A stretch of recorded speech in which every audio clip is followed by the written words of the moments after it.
ಫಟಾಫಟ್ 50ಗೆ ಸ್ವಾಗತ. ನಾನು ಮಧುಶ್ರೀ. ನಾನು ಅವಿನಾಶ್ ಶಿವನ್. ಈ ಕ್ಷಣದ 50 ಪ್ರಮುಖ ಸುದ್ದಿಗಳನ್ನು ಒಂದೊಂದಾಗಿ ನೋಡ್ತಾ ಹೋಗೋಣ. ರಾಜ್ಯದ 4 ಸಾರಿಗೆ ಸಂಸ್ಥೆಗಳಿಂದಲೂ ಕೂಡ ಬಸ್ ಪ್ರಯಾಣ ದರ ಏರಿಕೆಗೆ ಸರ್ಕಾರ ನಿರ್ಧಾರ ಮಾಡಿದೆ. ನಿನ್ನೆ ಸಿಎಂ ಸಿದ್ದರಾಮಯ್ಯ ನೇತೃತ್ವದಲ್ಲಿ ನಡೆದಂತಹ ಸಚಿವ ಸಂಪುಟ ಸಭೆಯಲ್ಲಿ ಬಸ್ ಪ್ರಯಾಣ ದರ ಶೇಕಡಾ 15ರಷ್ಟು ಏರಿಕೆ ಮಾಡುವುದಕ್ಕೆ ನಿರ್ಧಾರ ಮಾಡಲಾಗಿದೆ. ಜನವರಿ 5ರಿಂದಲೇ ಹೊಸ ಪ್ರಯಾಣ ದರ ಅನುಷ್ಠಾನಕ್ಕೆ ಬರಲಿದೆ. ಇತ್ತ ಸರ್ಕಾರದ ನಿರ್ಧಾರ ಹೊರಬೀಳ್ತಿದ್ದಂತೆ ಟಿಕೆಟ್ ದರ ಏರಿಕೆ ಖಂಡಿಸಿ ಮೆಜೆಸ್ಟಿಕ್ನಲ್ಲಿ ಆರ್ ಅಶೋಕ್ ನೇತೃತ್ವದಲ್ಲಿ ಬಿಜೆಪಿ ಪ್ರತಿಭಟನೆ ನಡೆಸಿದೆ. ಇನ್ನು ಪ್ರತಿಭಟನೆಯ ವೇಳೆ ಭದ್ರತೆಗೆ ನಿಯೋಜನೆಗೊಂಡಿದ್ದ ಪೊಲೀಸ್ ಇನ್ಸ್ಪೆಕ್ಟರ್ ಜೊತೆ ವಿಪಕ್ಷ ನಾಯಕ ಆರ್ ಅಶೋಕ್ ವಾಗ್ವಾದ ಮಾಡಿದ್ದಾರೆ. ಬಸ್ ನಿಲ್ದಾಣದಲ್ಲಿ ಪ್ರತಿಭಟನೆಗೆ ಅವಕಾಶವಿಲ್ಲ ಎಂದಿದ್ದಕ್ಕೆ ಇನ್ಸ್ಪೆಕ್ಟರ್ ಮೇಲೆಯೇ ಅಶೋಕ್ ಗರಂ ಆಗಿದ್ದಾರೆ. ಯಾರು ನೀನು, ಮಾರುತಿನಾ ಅಂತ ಹೆಸರು ಕೇಳಿದ ಅಶೋಕ್ ಆಯ್ತು ನೋಡೋಣ ಅಂತ ಏಕವಚನದಲ್ಲೇ ವಾಗ್ದಾಳಿ ನಡೆಸಿದ್ದಾರೆ. ಬಸ್ ಟಿಕೆಟ್ ದರ ಏರಿಕೆ ಖಂಡಿಸಿ ಇಂದು ಮೆಜೆಸ್ಟಿಕ್ನಲ್ಲಿ ಬಿಜೆಪಿ ನಾಯಕರು ವಿನೂತನವಾಗಿ ಪ್ರತಿಭಟನೆ ನಡೆಸಿದರು. ಸರ್ಕಾರದವರು ಬೆಲೆ ಏರಿಕೆ ಮಾಡಿದ್ದಾರೆ, ಅವರ ಪರವಾಗಿ ನಾವು ಕ್ಷಮೆ ಕೇಳುತ್ತಿದ್ದೇವೆ ಅಂತ ಜನರಿಗೆ ಗುಲಾಬಿ ನೀಡಿದ್ರು. ಈ ವೇಳೆ ಡಿಸಿಎಂ ಡಿಕೆ ಮುಖವಾಡ ಹಾಕಿದ್ದ ವ್ಯಕ್ತಿಯು ಕ್ಷಮೆ ಕೇಳಿದ್ದು ಗಮನ ಸೆಳೆಯಿತು.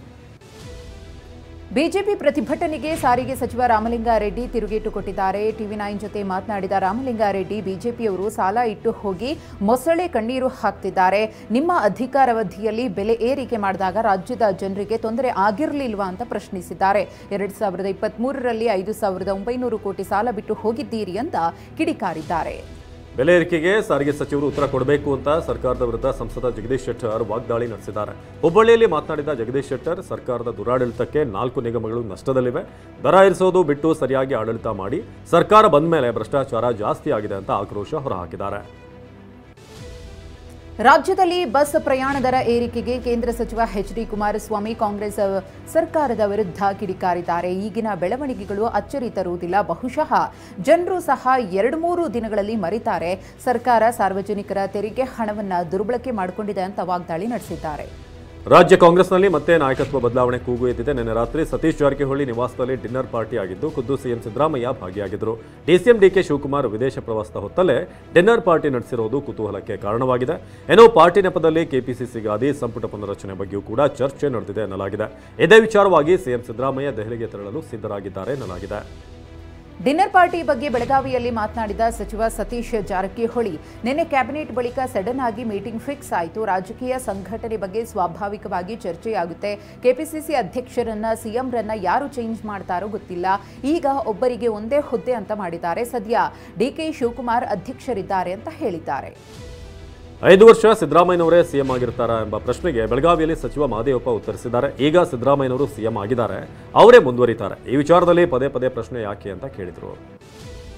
ಸಿಎಂ ಹಾಗೂ ಸಚಿವರ ಡಿನ್ನರ್ ಸಭೆಯನ್ನ ಬಿಜೆಪಿ ದಾಳ ಮಾಡಿಕೊಂಡಿದೆ.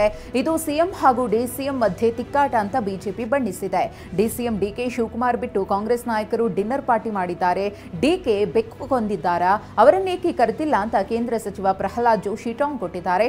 ಡಿನ್ನರ್ ಮೀಟಿಂಗ್ ಬಗ್ಗೆ ಮಾತನಾಡಿದ ಜಗದೀಶ್ ಶೆಟ್ಟರ್, ಸಿಎಂ ಡಿಸಿಎಂ ನಡುವೆ ಇನ್ ಫೈಟಿಂಗ್ ಶುರುವಾಗಿದೆ ಅಂತ ಹೇಳಿದ್ದಾರೆ. ವಿಜೇಂದ್ರ ಯಡಿಯೂರಪ್ಪ ವಿರುದ್ಧ ಸದಾ ಕಿಡಿಕಾರುವಂತ ಶಾಸಕ ಯತ್ನಾಳ್ ಬಿಜೆಪಿಯಲ್ಲೇ ಕೆಲವರಿಗೆ ದಾಳವಾದ್ರ ಅನ್ನೋ ಪ್ರಶ್ನೆ ಉದ್ಭವಿಸಿದೆ. ನಿನ್ನೆ ಬೆಂಗಳೂರಿನಲ್ಲಿ ಜೆಪಿ ನಡ್ಡಾರನ್ನ ಭೇಟಿ ಮಾಡಿದ ವಿಜೇಂದ್ರ, ಯತ್ನಾಳ್ರನ್ನ ಕೆಲವರು ದಾಳದ ರೀತಿ ಬಳಕೆ ಮಾಡ್ತಿದ್ದಾರೆ ಅಂತ ದೂರು ನೀಡಿದ್ದಾರೆ. ಯತ್ನಾಳ್ರನ್ನ ತಮಗೆ ಬೇಕಾದ ಹಾಗೆ ಉಪಯೋಗ ಮಾಡ್ಕೊಳ್ತಿದ್ದಾರೆ. ಇಷ್ಟೆಲ್ಲ ತೊಂದರೆಗಳ ನಡುವೆ ನಾವು ಪಕ್ಷದ ಚಟುವಟಿಕೆ ಮುಂದುವರಿಸಿದ್ದೇವೆ ಅಂತ ಹೇಳಿದ್ದಾರೆ.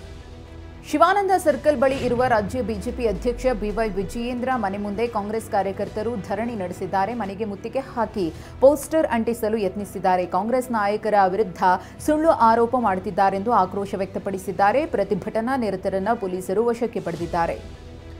ವಿಧಾನಸಭಾ ಚಳಿಗಾಲದ ಅಧಿವೇಶನದಲ್ಲಿ ಬಿಜೆಪಿ ಎಂಎಲ್ಸಿ ಸಿಟಿ ರವಿ ಹಾಗೂ ಸಚಿವೆ ಲಕ್ಷ್ಮೀ ಹೆಬ್ಬಾಳ್ಕರ್ ನಡುವಿನ ಜಟಾಪಟಿ ತನಿಖೆ ಮತ್ತಷ್ಟು ಚುರುಕುಗೊಂಡಿದೆ. ಬೆಂಗಳೂರಿನ ಹೆಬ್ಬಾಳ್ಕರ್ ನಿವಾಸಕ್ಕೆ ಆಗಮಿಸಿದ ಸಿಐಡಿ ಟೀಮ್ ಲಕ್ಷ್ಮೀ ಹೆಬ್ಬಾಳ್ಕರ್ ಹೇಳಿಕೆಯನ್ನು ದಾಖಲಿಸಿಕೊಂಡಿದೆ. ಸಿಟಿ ರವಿ ವಿರುದ್ಧ ಲಕ್ಷ್ಮೀ ಹೆಬ್ಬಾಳ್ಕರ್ ನೀಡಿದಂಥ ದೂರಿನ ಹಿನ್ನೆಲೆ ಡಿವೈಎಸ್ಪಿ ಅಂಜುಮಾಲಾ ನಾಯಕ್ ಹೇಳಿಕೆ ಪಡೆದುಕೊಂಡಿದ್ದಾರೆ. ಮೈಸೂರಿನ ಕೆಆರ್ಎಸ್ನ ಒಂದು ರಸ್ತೆಗೆ ಸಿಎಂ ಹೆಸರಿಡುವ ವಿಚಾರಕ್ಕೆ ಕುರಿತಂತೆ ಮೈಸೂರು ಮಹಾನಗರ ಪಾಲಿಕೆ ವಿರುದ್ಧ ಬಿಜೆಪಿ ಮೌನ ಪ್ರತಿಭಟನೆ ನಡೆಸಿದೆ. ಬಿಜೆಪಿ ನಗರ ಮತ್ತು ಗ್ರಾಮಾಂತರ ಘಟಕದಿಂದ ಪ್ರೊಟೆಸ್ಟ್ ನಡೆದಿದೆ. ಸ್ಯಾನಿಟೋರಿಯಂ ಆಸ್ಪತ್ರೆಯವರೆಗೆ ಪ್ರತಿಭಟನಾ ಮೆರವಣಿಗೆ ನಡೆಸಿ ಆಕ್ರೋಶ ಹೊರಹಾಕಿದ್ದಾರೆ. ರಸ್ತೆಗೆ ಸಿಎಂ ಸಿದ್ದರಾಮಯ್ಯ ಹೆಸರಿಡುವ ಬಗ್ಗೆ ವಿವಾದಕ್ಕೆ ಸಮಾಜ ಕಲ್ಯಾಣ ಸಚಿವ ಮಹದೇವಪ್ಪ ಪ್ರತಿಕ್ರಿಯೆ ಕೊಟ್ಟಿದ್ದಾರೆ. ಬೆಂಗಳೂರಲ್ಲಿ ಮಾತನಾಡಿದ ಮಹದೇವಪ್ಪ, ಸಿದ್ದರಾಮಯ್ಯ ಏನಾದರೂ ಹೆಸರಿಡಿ ಅಂತ ಅರ್ಜಿ ಹಾಕಿದ್ರ ಅಂತ ಪ್ರಶ್ನೆ ಮಾಡಿದ್ರು. ರಸ್ತೆಗೆ ಹೆಸರಿಡೋದು ಏನು ದೊಡ್ಡ ವಿಚಾರನ? ಸ್ಥಳೀಯರು ಸಿದ್ದರಾಮಯ್ಯ ಹೆಸರಿಡಬೇಕು ಅಂತ ಬಯಸಿದ್ದಾರೆ. ಸಿದ್ದರಾಮಯ್ಯ ರಾಜ್ಯದ ಜನರ ಮನಸ್ಸಿನಲ್ಲಿದ್ದಾರೆ. ಸೇವೆ ಗಣನೆ ಮಾಡಿ ಕಾಲಕಾಲಕ್ಕೆ ಹೆಸರಿಟ್ಕೊಂಡಿದ್ದಾರೆ ಅಂತ ಮಹದೇವಪ್ಪ ಹೇಳಿದರು. ಸಿದ್ದರಾಮಯ್ಯ ಸ್ವಲ್ಪ ಎಡಪಂಥೀಯ ಮನಸ್ಥಿತಿಯವರು, ಅವರು ಚಿಲ್ಲರೆ ವಿವಾದದಲ್ಲಿ ಬೀಳಬಾರದು ಅಂತ ಕೇಂದ್ರ ಸಚಿವ ಪ್ರಹ್ಲಾದ್ ಜೋಶಿ ಹೇಳಿದ್ದಾರೆ. ಈಗಾಗಲೇ ಮುಡಾ ವಾಲ್ಮೀಕಿ ಹಗರಣದಲ್ಲಿ ಸಿದ್ದರಾಮಯ್ಯ ಸಿಲುಕಿದ್ದಾರೆ. ಈಗ ಸಿಎಂ ಚಿಲ್ಲರೆ ವಿವಾದದಲ್ಲಿ ಬೀಳಬಾರದು ಅಂತ ಕೇಂದ್ರ ಸಚಿವ ಪ್ರಹ್ಲಾದ್ ಜೋಶಿ ಚಾಟಿ ಬೀಸಿದ್ದಾರೆ. ಪ್ರಿಯತಮೆ ದೂರವಾಗಿದ್ದಕ್ಕೆ ಯುವಕ ಸುಸೈಡ್ ಮಾಡಿಕೊಂಡಿರುವ ಘಟನೆ ಬೆಂಗಳೂರಿನಲ್ಲಿ ನಡೆದಿದೆ. ಖಾಸಗಿ ಕಂಪನಿಯಲ್ಲಿ ಕೆಲಸ ಮಾಡುತ್ತಿದ್ದ ಸತೀಶ್ ಕುಮಾರ್ ತನ್ನ ರೂಮ್ನಲ್ಲಿ ನೇಣಿಗೆ ಕೊರಳೊಡ್ಡಿದ್ದಾನೆ. ಕಾಲೇಜಿನಿಂದಲೇ ಯುವತಿಯೊಬ್ಬಳನ್ನ ಸತೀಶ್ ಪ್ರೀತಿ ಮಾಡ್ತಿದ್ದ. ಆದರೆ ಇತ್ತೀಚೆಗೆ ಸತೀಶ್ನಿಂದ ಯುವತಿ ದೂರವಾಗಿದ್ಲು. ಇದರಿಂದ ಮನನೊಂದು ಆತ್ಮಹತ್ಯೆ ಮಾಡಿಕೊಂಡಿದ್ದಾನೆ. ಇಬ್ಬರು 3 ವರ್ಷದಿಂದ ಪ್ರೀತಿಸ್ತಾ ಇದ್ದು ಕುಟುಂಬಸ್ಥರಿಂದ ವಿರೋಧ ಕೂಡ ವ್ಯಕ್ತವಾಗಿತ್ತು. 9 ಕೋಟಿ ಮೌಲ್ಯದ ಗೋಲ್ಡ್ ಪಡೆದು ವಂಚನೆ ಪ್ರಕರಣದ ಆರೋಪಿ ಐಶ್ವರ್ಯ ಗೌಡ ವಿರುದ್ಧ ಮಂಡ್ಯದಲ್ಲೂ ಕೇಸ್ ದಾಖಲಾಗಿದೆ. ವಂಚನೆ ಕೇಸ್ ದಾಖಲಾಗ್ತಿದ್ದಂತೆ ಅಲರ್ಟ್ ಆಗಿರುವಂತಹ ಹಣ ಕಳೆದುಕೊಂಡವರು ದೂರು ನೀಡಲು ಮುಂದೆ ಬರ್ತಿದ್ದಾರೆ. ಹುಟ್ಟೂರು, ಕಿರ್ಗಾವಲು, ಮಂಡ್ಯ ಸೇರಿದ ಹಾಗೆ ಹಲವೆಡೆ ಜನರಿಗೆ ಲಕ್ಷಾಂತರ ರೂಪಾಯಿ ವಂಚನೆ ಮಾಡಿದ್ದಾಳೆ ಎನ್ನಲಾಗಿದೆ. ಐಶ್ವರ್ಯ ಗೌಡ ವಂಚನೆ ಪ್ರಕರಣಕ್ಕೆ ಕ್ಷಣಕ್ಕೊಂದು ಟ್ವಿಸ್ಟ್ ಸಿಗ್ತಾ ಇದೆ. ಸ್ವಂತ ಮನೆ ಇಲ್ಲದೆ ಬಾಡಿಗೆ ಮನೆಯಲ್ಲಿದ್ರು ಐಶ್ವರ್ಯ ಕೋಟಿ ರೂಪಾಯಿ ಖರ್ಚು ಮಾಡಿ ಅಣ್ಣಮ್ಮನ ಜಾತ್ರೆ ಮಾಡ್ತಿದ್ಲು. ಅಷ್ಟೇ ಅಲ್ಲದೆ ಕನ್ನಡ ರಾಜ್ಯೋತ್ಸವ, ಕೆಂಪೇಗೌಡ ಜಯಂತಿ ಸಹ ಮಾಡ್ತಾ ಇದ್ಲು. ಈ ಕಾರ್ಯಕ್ರಮಗಳಿಗೆ ಮಂತ್ರಿ ಶಾಸಕರನ್ನ ಕರೀತಾ ಇದ್ಲು. ಆದರೆ ಈ ಎಲ್ಲಾ ಹಣದ ಮೂಲದ ಬಗ್ಗೆ ಯಾವುದೇ ಮಾಹಿತಿ ಇಲ್ಲ. ಬೆಂಗಳೂರಿನ ಹೆಬ್ಬಾಳದ ವೀರಣ್ಣಪಾಳ್ಯದಲ್ಲಿ ಆತಂಕಕಾರಿ ಘಟನೆಯಾಗಿದೆ. ನಮ್ಮ ಯಾತ್ರೆಯಲ್ಲಿ ಮಹಿಳೆಯೊಬ್ಬರು ಆಟೋ ಬುಕ್ ಮಾಡಿದ್ರು. ಆದರೆ ಆಟೋ ಚಾಲಕ ತಪ್ಪಾದ ಜಾಗಕ್ಕೆ ಕರೆದುಕೊಂಡು ಹೋಗ್ತಿದ್ದ. ಆಟೋ ನಿಲ್ಲಿಸಿ ಎಂದು ಕೂಗಾಡಿದ್ರು ಕೂಡ ನಿಲ್ಲಿಸಿಲ್ಲ. ಈ ವೇಳೆ ಚಲಿಸುತ್ತಿದ್ದಂಥ ಆಟೋದಿಂದ ಜಿಗಿದು ಮಹಿಳೆ ಬಚಾವಾಗಿದ್ದಾರೆ. ಇಂಟೀರಿಯರ್ ಡಿಸೈನ್ ಬೋರ್ಡ್ ಹಾಕಿ ಸೈಬರ್ ಕ್ರೈಮ್ ಚಟುವಟಿಕೆ ನಡೆಸ್ತಾ ಇದ್ದ ಅಡ್ಡೆ ಮೇಲೆ ಪೊಲೀಸರು ದಾಳಿ ನಡೆಸಿದ್ದಾರೆ. ಬೆಂಗಳೂರಿನ ಹುಳಿಮಾವು ಬಸ್ ನಿಲ್ದಾಣದ ಬಳಿ ಇಂಟೀರಿಯರ್ ಡಿಸೈನ್ ಕಚೇರಿ ಮಾಡುವುದಾಗಿ ಬಾಡಿಗೆಗೆ ಪಡೆದು 4 ತಿಂಗಳಿಂದ ಸೈಬರ್ ಕ್ರೈಮ್ ಅಡ್ಡೆ ನಡೆಸ್ತಾ ಇರುವುದು ಬಯಲಾಗಿದೆ. ಖಚಿತ ಮಾಹಿತಿಯ ಮೇರೆಗೆ ರೇಡ್ ಮಾಡಿದ ಹುಳಿಮಾವು ಇನ್ಸ್ಪೆಕ್ಟರ್ ನೇತೃತ್ವದಲ್ಲಿ ಈ ಒಂದು ದಾಳಿ ನಡೆದಿದೆ. ಸ್ಥಳಕ್ಕೆ ಆಗ್ನೇಯ ವಿಭಾಗದ ಡಿಸಿಪಿ ಸಾರಾ ಫಾತಿಮಾ ಭೇಟಿ ನೀಡಿ ಪರಿಶೀಲಿಸಿದರು. ಹಾಸನದಲ್ಲಿ ಪ್ರಿಯಕರನಿಗೆ ಚಾಕು ಇರಿತ ಪ್ರಕರಣಕ್ಕೆ ಸ್ಫೋಟಕ ತಿರುವು ಸಿಕ್ಕಿದೆ. ಇರಿತಕ್ಕೊಳಗಾದ ಮನುಕುಮಾರ್ ಹಾಗೂ ಆರೋಪಿ ಭವಾನಿ ಇಬ್ಬರಿಗೂ ಮದುವೆಯಾಗಿದೆ ಎನ್ನಲಾಗಿದೆ. ಸಬ್ ರಿಜಿಸ್ಟ್ರಾರ್ ಕಚೇರಿಯಲ್ಲಿ ಮದುವೆ ನೋಂದಣಿ ಮಾಡಿಸಿರುವ ದಾಖಲೆಗಳನ್ನು ಭವಾನಿ ಬಿಡುಗಡೆ ಮಾಡಿದ್ದಾಳೆ. ಆದರೂ ಮನುಕುಮಾರ್ ಹಲವರ ಜೊತೆ ಅಫೇರ್ ಹೊಂದಿದ್ದ ಅಂತ ಆರೋಪಿಸಿದ್ದಾಳೆ. ಮೈಸೂರು ಜಿಲ್ಲೆಯ ಟಿ ನರಸೀಪುರ ತಾಲೂಕಿನ ಬನ್ನೂರಿನಲ್ಲಿ ಭತ್ತ ಖರೀದಿಸುವಂತೆ ಆಗ್ರಹಿಸಿ ರೈತರು ಪ್ರತಿಭಟನೆ ಮಾಡಿದರು. ಈಗಾಗಲೇ ಭತ್ತ ಖರೀದಿ ಕೇಂದ್ರವನ್ನು ತೆರೆಯಲಾಗಿದೆ. ಆದರೆ ಭತ್ತ ಖರೀದಿ ಮಾಡ್ತಾ ಇಲ್ಲ. ರೈತರು ಬೆಳೆದಿರುವಂತಹ ಭತ್ತ ಮಧ್ಯವರ್ತಿಗಳ ಪಾಲಾಗ್ತಿದೆ. ಆದ್ದರಿಂದ ಭತ್ತ ಖರೀದಿ ಕೇಂದ್ರದಲ್ಲಿ ಭತ್ತ ಖರೀದಿ ಮಾಡಿ ಅಂತ ಆಗ್ರಹಿಸಿ ರಸ್ತೆ ತಡೆ ನಡೆಸಿದ್ದಾರೆ. ಚಿತ್ರದುರ್ಗ ಜಿಲ್ಲೆಯ ಹಿರಿಯೂರು ತಾಲೂಕಿನ ಧರ್ಮಪುರದಲ್ಲಿ ನಿನ್ನೆ ವರದಿಯಾಗಿದ್ದ ಬಾಲಕರ ಕಿಡ್ನಾಪ್ ಯತ್ನ ಕೇಸ್ಗೆ ಟ್ವಿಸ್ಟ್ ಸಿಕ್ಕಿದೆ. ಹೋಂವರ್ಕ್, ಟ್ಯೂಷನ್ನಿಂದ ತಪ್ಪಿಸಿಕೊಳ್ಳಲು ಬಾಲಕರೇ ಕಿಡ್ನಾಪ್ ಕಥೆ ಕಟ್ಟಿರುವುದು ಬಯಲಾಗಿದೆ. ಅಬ್ಬಿನಹೊಳೆ ಠಾಣೆ ಪೊಲೀಸರ ತನಿಖೆಯ ವೇಳೆ ಈ ಸತ್ಯಾಂಶ ಬಯಲಾಗಿದೆ. ನಿನ್ನೆ ಮುಸ್ಲಿಂ ಧಾರ್ಮಿಕ ಪ್ರಾರ್ಥನೆ ನಡೆದಿದ್ದ ಗಂಗೋಳಿ ಗ್ರಾಮ ಪಂಚಾಯತ್ ಕಚೇರಿಯಲ್ಲಿ ಇಂದು ಗಣಹೋಮ ನಡೆಸಲಾಗಿದೆ. ನಿನ್ನೆ ಎಸ್ಡಿಪಿಐ ನೇತೃತ್ವದಲ್ಲಿ ಮೌಲ್ವಿ ಮೂಲಕ ದುವಾ ನಡೆಸಿದರೆ ಇಂದು ಕಾಂಗ್ರೆಸ್ ನೇತೃತ್ವದಲ್ಲಿ ಗಣಹೋಮ ನಡೆದಿದೆ.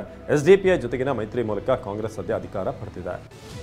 ರಾಯಚೂರು ಜಿಲ್ಲೆಯ ದೇವದುರ್ಗ ಪಟ್ಟಣದ ಬಾಬು ಗೌರಂಪೇಟ ಎಂಬ ಮುಸ್ಲಿಂ ಯುವಕ ಅಯ್ಯಪ್ಪ ಸ್ವಾಮಿ ಮಾಲೆ ಧರಿಸಿ ಭಾವೈಕ್ಯತೆ ಮೆರೆದಿದ್ದಾರೆ.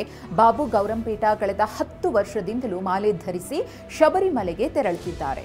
ಕೋಲಾರ ಬಂದ್ ಹಿನ್ನೆಲೆ ಪ್ರತಿಭಟನಾಕಾರರು ಶಾಲೆಗೆ ಮುತ್ತಿಗೆ ಹಾಕಿದ್ದಾರೆ. ಬಂದ್ಗೆ ಬೆಂಬಲಿಸುವಂತೆ ಮನವಿ ಮಾಡಿದರೂ ಕೂಡ ಶಾಲೆ ಓಪನ್ ಮಾಡಿದ್ದಕ್ಕೆ ಆಕ್ರೋಶ ಹೊರಹಾಕಿದ್ದಾರೆ. ಪ್ರತಿಭಟನಾಕಾರರ ಒತ್ತಾಯಕ್ಕೆ ಮಣಿದಂತ ಆರ್ವಿ ಶಾಲೆ ಕಡೆಗೆ ರಜೆ ಘೋಷಣೆ ಮಾಡಿದೆ. ಮಂಗಳೂರಿನ ನಾಗುರಿ ಬಳಿಯ ಮೆಡಿಕಲ್ ಶಾಪ್ನಲ್ಲಿ ಚಾಕು ತೋರಿಸಿ 19,300 ರೂಪಾಯಿ ಸುಲಿಗೆ ಮಾಡಿದ್ದ ಕಿಡಿಗೇಡಿಯನ್ನ ಪೊಲೀಸರು ಬಂಧಿಸಿದ್ದಾರೆ. ಬೋಂದೆಲ್ ನಿವಾಸಿ ಸುನಿಲ್ ಎಂಬಾತ ಅರೆಸ್ಟ್ ಆಗಿದ್ದಾನೆ. ಕಂಕನಾಡಿ ಪೊಲೀಸ್ ಠಾಣೆಯಲ್ಲಿ ಪ್ರಕರಣ ದಾಖಲಾಗಿತ್ತು. ಗದಗ ಜಿಲ್ಲೆಯ ಶಿರಹಟ್ಟಿ ತಾಲೂಕಿನ ರಾಮಗೇರಿ ಬಸಾಪುರ ದೇವಿಹಾಳ ಗ್ರಾಮದಲ್ಲಿ ಚಿರತೆ ಭೀತಿ ಹೆಚ್ಚಾಗಿದೆ. ಈ ಹಿನ್ನೆಲೆಯಲ್ಲಿ ಎಚ್ಚರಿಕೆಯಿಂದ ಇರುವಂತೆ ಪಂಚಾಯಿತಿ ಅಧಿಕಾರಿಗಳು ಡಂಗೂರ ಸಾರಿದ್ದಾರೆ. ಮನೆ ಜಮೀನಿಗೆ ತೆರಳುವಾಗ ಎಚ್ಚರದಿಂದಿರಲು ಸೂಚಿಸಲಾಗಿದೆ. ಮುಂಬೈನಲ್ಲಿ ಹಿರಿಯ ಪುತ್ರಿಯನ್ನ ಹೆಚ್ಚಾಗಿ ಪ್ರೀತಿಸ್ತಾ ಇದ್ದ ತಾಯಿಯನ್ನೇ ಕಿರಿಯ ಮಗಳು ಹತ್ಯೆಗೈದಿದ್ದಾಳೆ. 62 ವರ್ಷದ ಸಬೀರಾ ಬಾನೋವನ್ನ ಪುತ್ರಿ ರೇಷ್ಮಾ ಚಾಕುವಿನಿಂದ ಇರಿದು ಕೊಲೆ ಮಾಡಿದ್ದಾಳೆ. ಮನೆಗೆ ಬಂದಿದ್ದ ತಾಯಿ ಹಾಗೂ ರೇಷ್ಮಾ ನಡುವೆ ವಾಗ್ವಾದ ಶುರುವಾಗಿತ್ತು. ಇದು ವಿಕೋಪಕ್ಕೆ ತಿರುಗಿ ರೇಷ್ಮಾ ಅಡುಗೆ ಮನೆಯಲ್ಲಿದ್ದ ಚಾಕುವಿನಿಂದ ತಾಯಿಯನ್ನ ಇರಿದು ಕೊಂದಿದ್ದಾಳೆ. ಅಜ್ಮೇರ್ನ ಖ್ವಾಜಾ ಮೊಯಿನುದ್ದೀನ್ ಚಿಸ್ತಿ ಉರುಸ್ ಹಿನ್ನೆಲೆಯಲ್ಲಿ ಪ್ರಧಾನಿ ನರೇಂದ್ರ ಮೋದಿ ಚಾದರ್ ಅರ್ಪಿಸಿದ್ದಾರೆ. ಕೇಂದ್ರ ಅಲ್ಪಸಂಖ್ಯಾತ ವ್ಯವಹಾರಗಳ ಸಚಿವ ಕಿರಣ್ ರಿಜಿಜು ಮೂಲಕ ಚಾದರ್ ಕಳಿಸಿಕೊಟ್ಟಿದ್ದಾರೆ. ಅಜ್ಮೀರ್ ದರ್ಗಾಗೆ ತೆರಳಿದ ಕಿರಣ್ ಮೋದಿ ಕಳಿಸಿಕೊಟ್ಟಿದ್ದ ಚಾದರ್ ಅರ್ಪಿಸಿದ್ರು. ಏರ್ ಇಂಡಿಯಾದ ಆಯ್ದ ದೇಶೀಯ ವಿಮಾನಗಳಲ್ಲಿ ಉಚಿತವಾಗಿ ವೈಫೈ ಸೌಲಭ್ಯ ಕಲ್ಪಿಸಲಾಗಿದೆ. ಜನವರಿ 1ರಿಂದಲೇ ಈ ಸೌಲಭ್ಯ ಜಾರಿಗೆ ಬಂದಿದೆ. Airbus A350, Boeing 787-9, Airbus A321 neo ಮಾದರಿಯ ವಿಮಾನಗಳಲ್ಲಿಯೂ ವೈಫೈ ಲಭ್ಯವಿದೆ. ವೈಫೈ ಸೌಲಭ್ಯ ಕಲ್ಪಿಸಿದ ಮೊದಲ ವಿಮಾನ ಸಂಸ್ಥೆ ಎಂಬ ಹೆಗ್ಗಳಿಕೆಗೆ ಏರ್ ಇಂಡಿಯಾ ಪಾತ್ರವಾಗಿದೆ. ಸಿಡ್ನಿ ಟೆಸ್ಟ್ನಲ್ಲಿ ಆಸ್ಟ್ರೇಲಿಯಾ ಬೌಲರ್ಗಳ ದಾಳಿಗೆ ತತ್ತರಿಸಿದ ಭಾರತ ಮೊದಲ ಇನ್ನಿಂಗ್ಸ್ನಲ್ಲಿ 185 ರನ್ಗೆ ಆಲ್ಔಟ್ ಆಗಿದೆ. 17 ರನ್ ಗಳಿಸಿದ ಕೊಹ್ಲಿ 4ಕ್ಕೆ ಔಟ್ ಆದ ಕೆಎಲ್ ರಾಹುಲ್ ಮತ್ತೆ ವಿಫಲರಾಗಿದ್ದಾರೆ. ಆಸ್ಟ್ರೇಲಿಯಾದ ವೇಗದ ಬೌಲರ್ಗಳ ಮೊಲ್ಯಾಂಡ್ 4, ಸ್ಟಾರ್ಕ್ 3, ಕಮಿನ್ಸ್ 2 ವಿಕೆಟ್ ಕಬಳಿಸಿ ಭಾರತದ ಕುಸಿತಕ್ಕೆ ಕಾರಣರಾದರು.